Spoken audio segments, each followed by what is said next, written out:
Hello, everyone. My name is Jazmine Hudson, and I've been wanting to come and talk to people to let them know about acute intermittent porphyria. It's a condition that I was diagnosed with in 2014, and I've been living with this condition since then for about 10 years now. So, I want to kind of start at the beginning. The reason why I am putting my story out now is because this week is Global Porphyria Awareness Week. And every year since I've been diagnosed, this week comes around. It's held and sanctioned by the American Porphyria Foundation. And every year I feel like I want to tell my story and then something stops me from doing it. So this year, my mother, I asked her to speak about her experience as first my mother, my caretaker, and my advocate for porphyria, which will be on the second episode. And it will give you a lot more detail because, as you'll see as I tell my story, there's a lot of things that I didn't remember due to having mental disorientation. So I'll start from the point where I moved up to, after I finished film school, I moved up to Atlanta and began to work as an AmeriCorps member at a local urban farm in East Point, Georgia, truly living well. While working there, I was doing the developing their online presence, so developing their website and also their social media platforms. And while doing that, of course, I had to start learning more about farming, about gardening and nutrition. And I thank them to this day for that information because I believe a lot of it is what saved my life in this process. So I worked for Truly Living Well for about 2.5 years. And during my last year was when I started to have issues. Just before my 26th birthday, I had noticed I had been having what I was calling stomach pain, but I know it wasn't my actual stomach, it was my liver that was hurting. So I was experiencing this pain, a dull, sharp pain in my stomach for a while. Honestly, for months, I had been experiencing that pain, maybe 6 months or more. And honestly, I was ignoring it just because as a child, I've dealt with a lot of doctors because I was born not breathing. So I had a lot of issues there. And then I grew up with as a chronic asthmatic. So I continued on and I dealt with those conditions as a child. And I didn't have any major issues after middle school. In high school, I was athletic. I played basketball. I threw shot put and discus on the track and field team. So I didn't have any issues then. When I got to college, was where some of my neurological undergrad when I went to University of Florida was when some of those issues started to kick in. And at the time, we didn't know what it was. So my mom had sent me to a neurologist at Shands Hospital in Gainesville. And I'd also gone to some other specialists in the Gainesville area. And they had gotten me on some different medications, mostly for migraines, and things to calm my nervous system and things like that. So after I thought I was stable, I went on a few more years, and then it brings me after I went to work on my MFA and finished that in Miami and moved up to Atlanta. That's when the big issues started. So again, I was having that pain for about 6 months. I'm very skeptical of doctors, just because I've had a lot of different issues with doctors in the past. So I was just ignoring the pain, didn't go.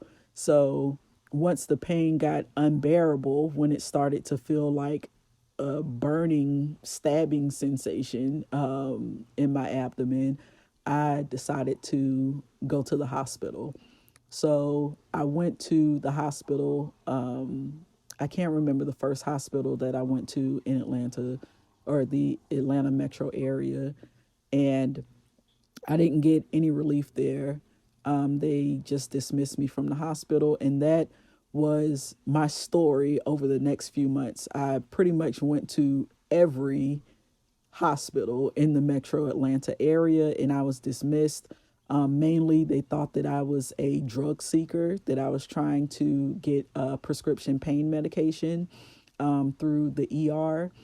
On numerous occasions, I was threatened with the police, that they would call the police on me while I was in the ER, while I was in pain, while I was vomiting, while my skin was so sensitive that you couldn't touch it. I was being threatened with the police.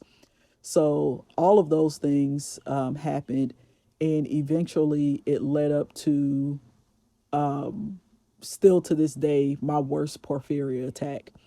I was home by myself. I lived alone, and I started to experience mental disorientation. I already had the pain that I was just fighting through, but I started to experience mental disorientation. But I didn't recognize that I was experiencing mental disorientation at the time. I talked to my mother frequently. So through her phone calls, she knew that there was something wrong. She talks about how she called the police and had them do a wellness check at my, and they came to where I was to check me out, and the police said I was fine because I was able to have a conversation with them that they, thought checked out. But during that time, my mother was on speaker, so she still knew that something was wrong. So she asked that my supervisor, my work supervisor, if she would be willing to come over and check on me to see how I was doing. And at that time, she also noticed that something was off. So my mom urged her to take me to the hospital. I went to the hospital and was also dismissed that time. So after that, I ended up going to the hospital again, and eventually I landed up at Grady Hospital in Atlanta. And at that time, I was severely dehydrated and my kidneys were failing. I was in renal failure. Oh, I'll step back. When I was at when I was at Grady, I went to Grady first, and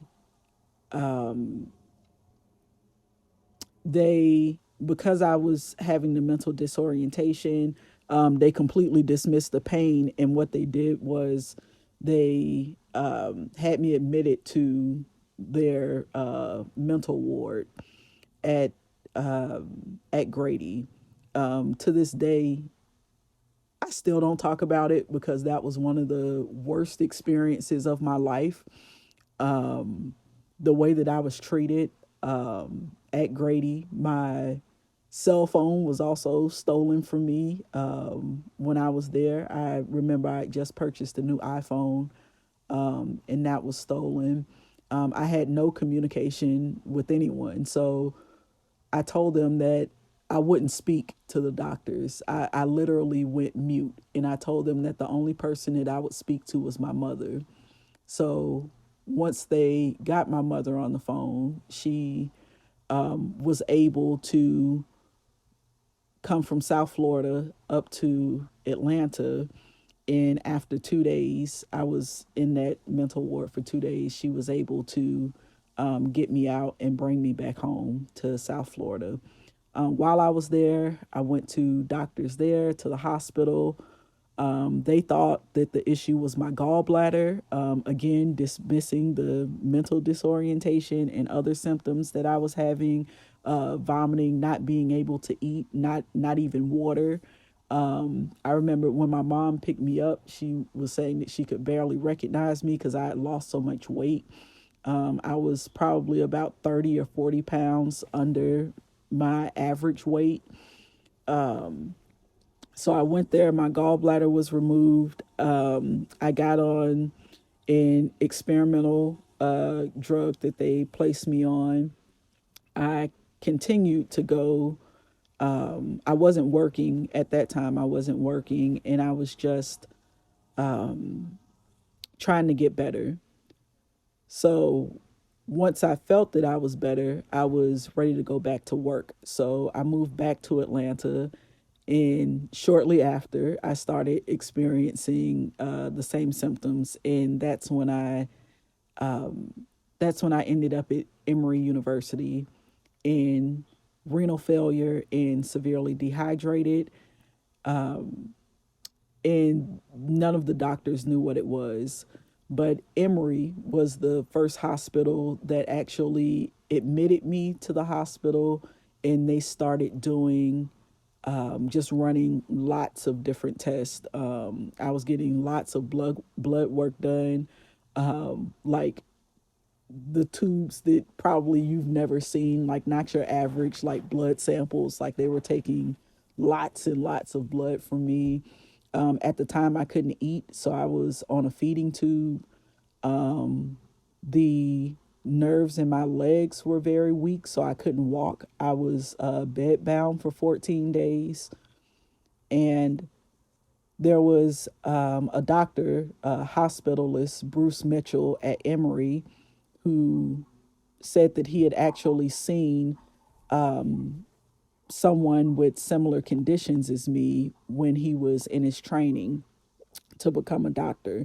So he said that it was a very rare disease and it was a shot in the dark, but they were going to try to figure out how to test me for it. So my mother, once she found out what the name of the condition was that he was thinking about, porphyria, she started to do her own research and found the American Porphyria Foundation, and also spoke with Desiree, who was the founder and CEO of who has since retired, but she gave my mother a lot of information, and she also gave her the doctor packet that they have with the foundation, where it tells doctors who have never had any experience the protocols for testing for porphyria. So we were able to get that information over to Dr. Bruce Mitchell, and it was a lot of biochemical testing. Blood, urine, and stool samples were all taken, and they were able to confirm a diagnosis of acute intermittent porphyria. So, with that, it explained all of the neurological symptoms that I was having, the pain that I was experiencing. I can't overstate the severe amount of pain that porphyria patients endure, including myself. And I just, even before the diagnosis, when they actually told me it was porphyria, because porphyria is an umbrella term for a lot of different porphyrias. So I also started to look. I had my computer, my laptop, and my phone with me in the hospital. And I started to just, Google and look around to find out what it was. And I was looking at information that was saying, well, this is a condition that doesn't normally affect Black people, African American people. It generally doesn't have an onset of an acute attack until women are, and mainly white women, are in their late 30s or early 40s. And at the time, I had just turned 26.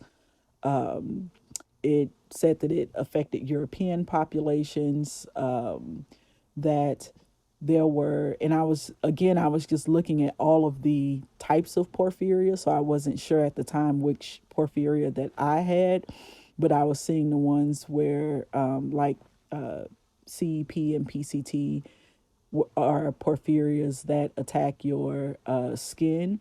So I was getting very nervous, and having a lot of anxiety about that, because I was, looking at these pictures of people, and their ears were disintegrating and their noses were disintegrating, and their skin was falling off. They had to wear layers of clothes.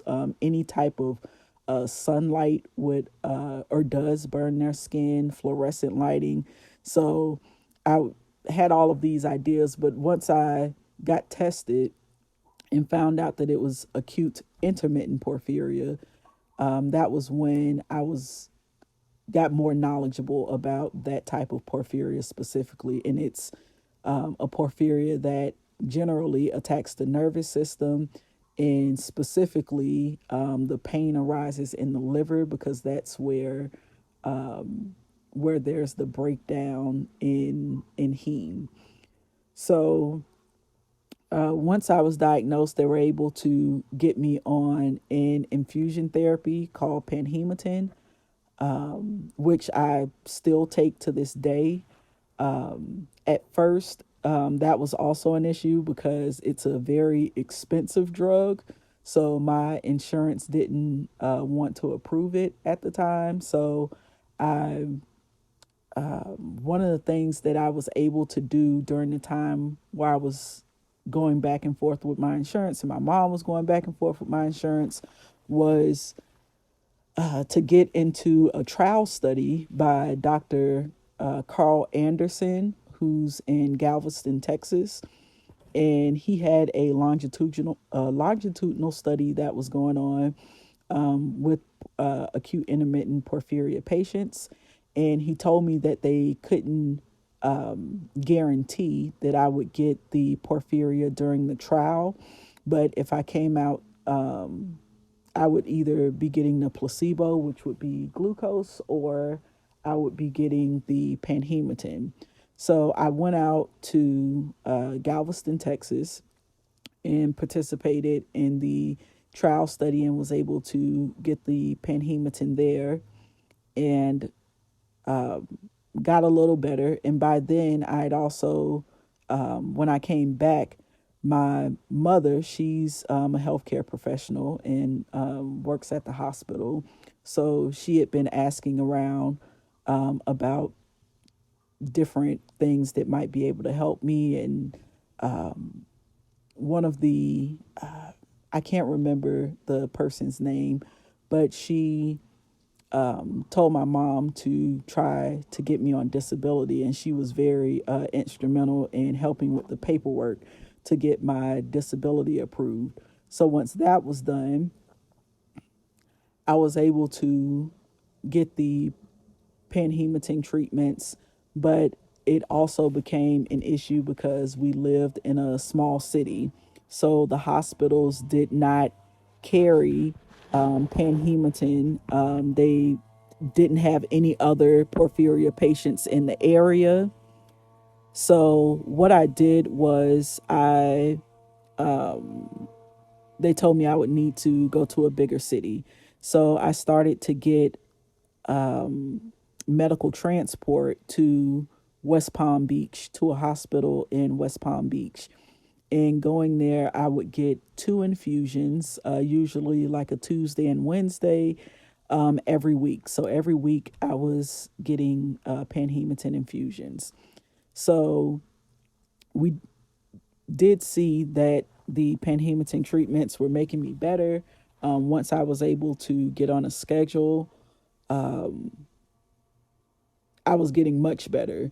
So I continued to just work on myself during that time. work on eating healthier. At the time, I was almost vegetarian anyway, because again, I was working at a farm and I was starting to eat a lot of what we grew at the farm, and eating just non GMO organic food. I believe also helped me in my recovery, and since then I've become vegan. Even though it's said that you can continue to eat a standard American diet, I found for myself that that's not true. I tried to continue to eat a standard American diet after I was diagnosed, and what happened was every time I ate any type of meat or animal product, I would end back up in the hospital with a severe porphyria attack. So from 20 let's see, from 2015 until now, I've been on a vegan diet. So back to at Emory when I was initially diagnosed. So that was around day 14 when I was in the hospital and I was diagnosed. My total time for that stay in the hospital was 28 days, and I had I had been there for the 14 days before they did the testing, gave me a definitive diagnosis, and then on day 15, I started the panhematin treatment.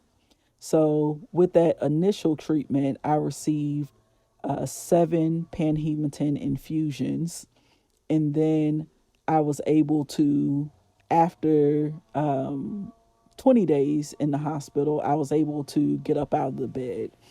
And shortly after that, I was able to be taken off of the feeding tube, and I was able to start back on a liquid diet before progressing to solid food. So after that, I got out of the hospital, had the issues with insurance. I had gone back home this at this time in South Florida to recover, and I decided that I wanted to go back to school for my PhD. So I applied, and I also knew that I would be back in a bigger city again, so it would be easier for me to get my medication instead of being transported, from city to city.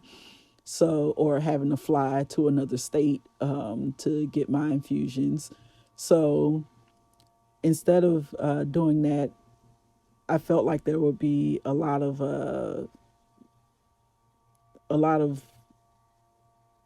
benefit for me moving back to Atlanta.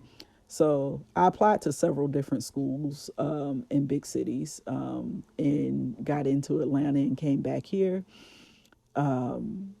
And I was able to get with my current hematologist, Dr. McLemore at Emory, and get on a bi-weekly panhematin regimen. So by then, in the beginning, when I was first diagnosed, because the porphyria was so extensive and the attack was so severe, I needed to get more infusions to get me back to a stable level. But once I was stable, then I was placed on this bi-weekly regimen. And since then, I've been doing okay. I've had one of the things that you do have to have a surgery for most porphyria patients have a port placed in because the panhematin needs a larger tube to go through. So it can't just go through a normal vein because it'll burn your veins, the solution when it's going through. And I've had that happen before in at visits before I had my port placed in, or midlines placed in. So your port, I currently have a new port, fairly new now, because my first port stopped working, and that's normal. They say generally ports last about 5 to 7 years, and I had the first port put in 2015, and I had my second port put in 2020. So that's that was the process there, and then one of the other things that I didn't mention was that even with the panhematin, during my first infusion, I had an allergic reaction to the porphyria or to the panhematin. So I have to take Benadryl, liquid IV Benadryl, before I get my panhematin treatments. So that's also my protocol now. One of the things I'm big on patient advocacy, because there are a lot of things that you think that your doctors or healthcare providers are paying attention to, and they aren't necessarily paying as close attention to that information. For example, one of my most recent porphyria attacks happened because there was a change to the way that they formulate the panhematin, and the pharmacist had included human albumin in the panhematin, which is also something that I'm severely allergic to, and it caused a porphyria attack. And I had to stay in the hospital for 9 days, and I received panhematin for 7 days during that hospital stay. But it's been it's been a lot in the past 10 years. One of the things, also in terms of my patient advocacy that I've done, is I've gone up in 2015.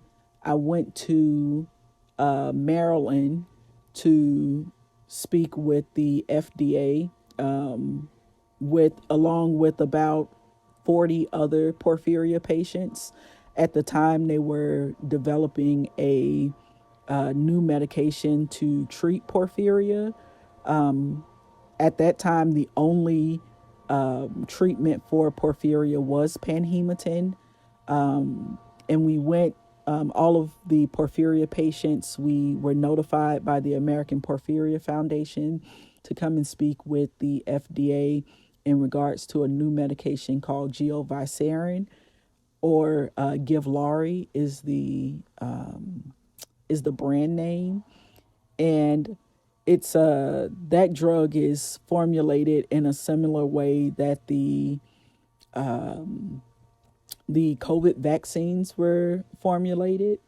So we went and or I'll step back. The only treatments for porphyria were either panhematin infusions, or you could also get a liver replacement.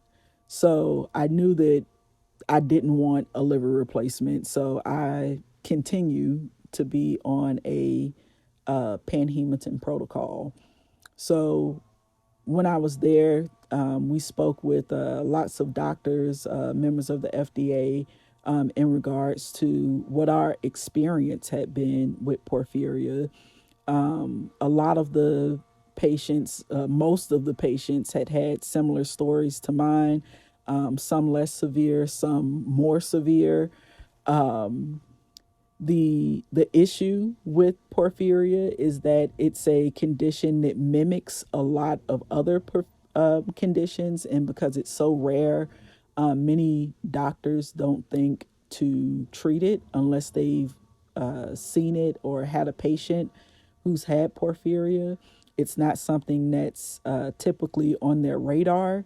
So many of the porphyria patients that are diagnosed are patients who have done their own research, and they generally come to a hematologist or get a referral from their PCP in order to get the biochemical testing done to find out if they actually do have porphyria. And because of this, because of all of these different barriers in actually diagnosing porphyria, on average, it takes about 15 years for a porphyria patient to be diagnosed. I was just grateful that once my pain started and the attack started, because of the quick thinking of my mother, she was able to look through and locate the American Porphyria Foundation and get the testing done that I needed to get done. It's not it's not something that anyone can easily deal with. I know that I tell people when I try to explain what porphyria is, it's similar to sickle cell, but instead of my cells sickling, they spike out, kind of like what we called in South Florida, like a sand spur. Like it spikes out like that, and that's what causes the pain. Also, with porphyria attacks, because it's attacking the nervous system, the attack is not always located in the same place. So when I first started having porphyria attacks, I would have the mental disorientation. I would have really bad back pain, which was my kidneys. And I would have really bad abdominal pain, which was my liver. And recently, with attacks, I've been having pain in my upper legs, and still the back pain.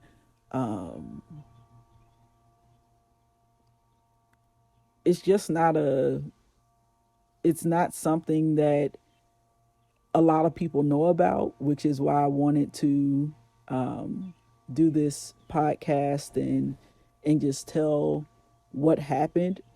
There's so much so much more to it. In the second episode, which is a lengthy episode, my mother talks about her experience, and she also recalls much more of my experience, because again, at the time I wasn't aware of a lot of what was going on. So I just recall the things that I remember, which is also a big thing. It's dealing with the anxiety. I'm someone whose my career is based on my ability to think critically. And it's something that I have to deal with every single day, with not only the pain, brain fog, insomnia or nighttime somnolence, not being able to eat. A lot of times I forget to eat. And that's also one of the symptoms of porphyria. And generally, if I think to myself, like, oh, I haven't eaten for a day or two, I'll start, I'll, it triggers, now it's a trigger for me to contact my doctor and let them know that I'll need an additional panhematin treatment, because this is probably the onset of a porphyria attack. One of the other things, we just had our patient meeting with the It's an annual patient meeting that we do with the American Porphyria Foundation. And generally, we have a porphyria specialist, doctor, who's on the call, and they update us on all of the new research that's happening around porphyria, any possible new treatments, any drugs that may have been added to the list of drugs that we can't take. There's a safe drugs list on the American Porphyria Foundation website, because there are a lot of other medications that also can trigger porphyria attacks. So that's been a great resource for me and my mother, just as an advocate, for her to get more information about my condition. And again, it's really hard for me to talk about it, even though it's been 10 years. I generally don't say anything about porphyria. It's just something that I live with. It is my life every day. So there was a big learning curve and adjustment period for me to be able to actually speak about this and share it. But I decided that this year that I did want to share my story, because I was an anomaly among an anomaly. And I just want people, like the slogan for Porphyria this year is Think Porphyria, for doctors, healthcare providers, if they see patients who are having these types of symptoms, not to just dismiss them, but to think of porphyria first, think of testing for porphyria. There are many people who are carriers for porphyria, but they don't always present. They can go their whole life without ever having a porphyria attack, but they may pass that gene on to their children. And if they happen to procreate with someone who's also a carrier, then their child can experience porphyria, which is the case with me. So I just wanted to put this information out there, to let people know that everyone who's in pain in the ER is not a drug seeker. They're not trying to get prescription pain medication. The healthcare providers should be looking specifically at whether or not there could be some other underlying issue to that condition. Because again, I went to every hospital in the metro Atlanta area before I ended up at Emory and was diagnosed there. But over that period, it was another 6 or 7 months of me just being in and out of hospitals, talking to specialists, still continuing to meet with my primary doctor. And I just want everyone to think about it first. And lastly, the other thing about porphyria is that, especially with acute intermittent porphyria, because it's a disability that's considered an invisible disability, so a disability that you can't see, many patients are dismissed. Many working environments dismiss porphyria disabilities because they can't actually see what's going on. So I want I wanted to also put that information out there because there's, like they say, you can't judge a book by its cover. And on a normal day, like I said, I do my protocol religiously. I'm at the doctor every 2 weeks to get my biweekly infusions, and ordinarily, I can exist and function normally. But when I do have porphyria attacks, they're generally very severe, and I have to be hospitalized, usually for at least a week when I'm admitted to the hospital. So I want people to just understand what porphyria is and the depth of porphyria. Even in this, I'm not touching on everything that has actually happened to me in this process, but I feel like it's an overview.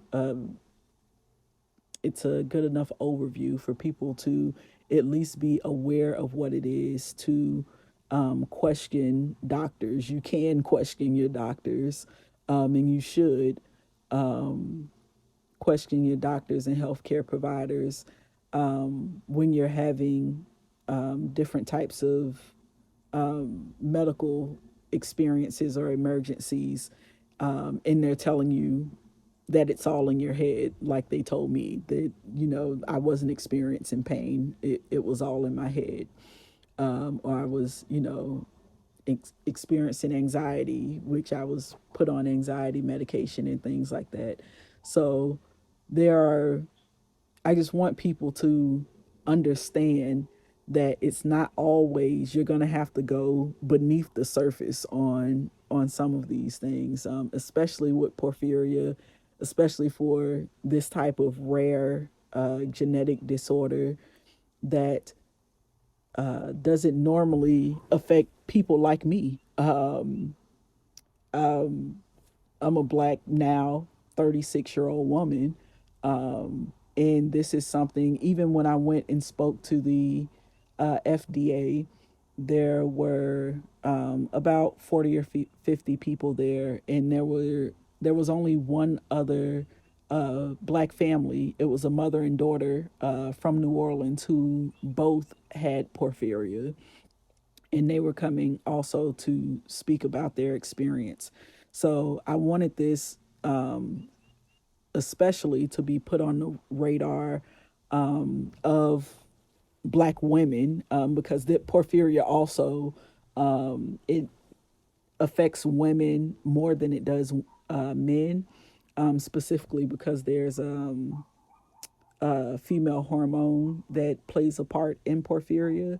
Lots of women have their first porphyria attack unknowingly during the onset of their first period, but they just dismiss it as just more normal pain for what that is. But that generally happens, and then normally the woman isn't diagnosed until she has a severe attack in adulthood, generally late 30s, early 40s. So I just wanted to let people know that, let people know that this condition does exist. I know it doesn't get as much attention, of course, as some of the bigger things that we talk about every year, bigger months like heart disease or cancer and things like that. But this week happens every week to let people know about porphyria, what it is, to educate. And a lot of the education is on the patients. So pretty much all of my nurses in the infusion lab, I have a great rapport with them. If I have a new nurse and they want to know what porphyria is, I always tell them to the best of my ability what porphyria is, and just getting that information out so more people know about it, because Oftentimes, your nurse in the hospital, in the ER, is your first point of contact.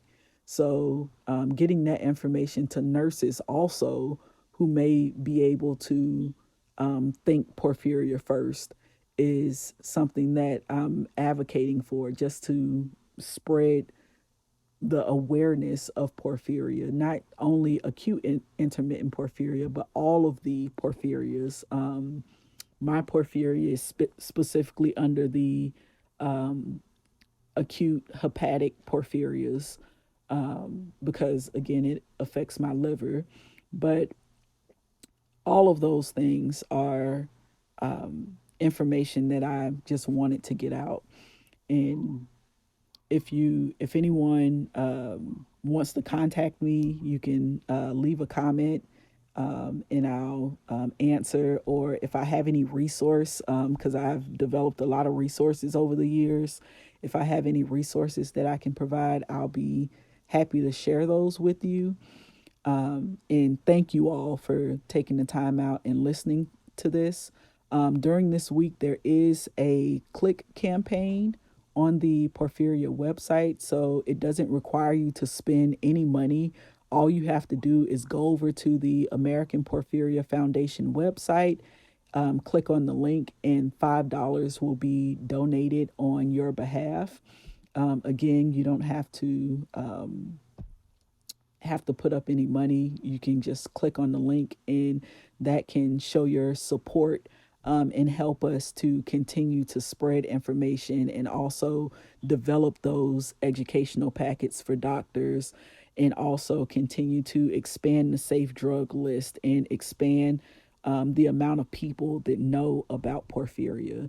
So, again, I thank you all for listening to this. It's going to be just a quick podcast series I wanted to put out. On episode 2, it's going to be with me and my mother. It's mainly my mother talking, and she gives a very thorough account of her experience with me having porphyria over the past 10 years. And I'm going to put up one last episode this week that's going to share some resources. So if you want to know how to get tested, if you think you have porphyria, different porphyria specialists that are located throughout the country, the different types of protocols, the pain regimens for pain medications that you can take as a porphyria patient, all of that information. I'm not a healthcare provider. This is just information that I've collected over the years, and I'm just willing to share it. So I'll share that on the third episode. But I ask that if you want more detail about my experience, to please listen to episode 2 with my mother, Barbara Maltsby, on on the next episode. So thank you for listening, and please click on the American Porphyria Foundation this week so that we can continue to spread awareness about all of the porphyrias. Thank you.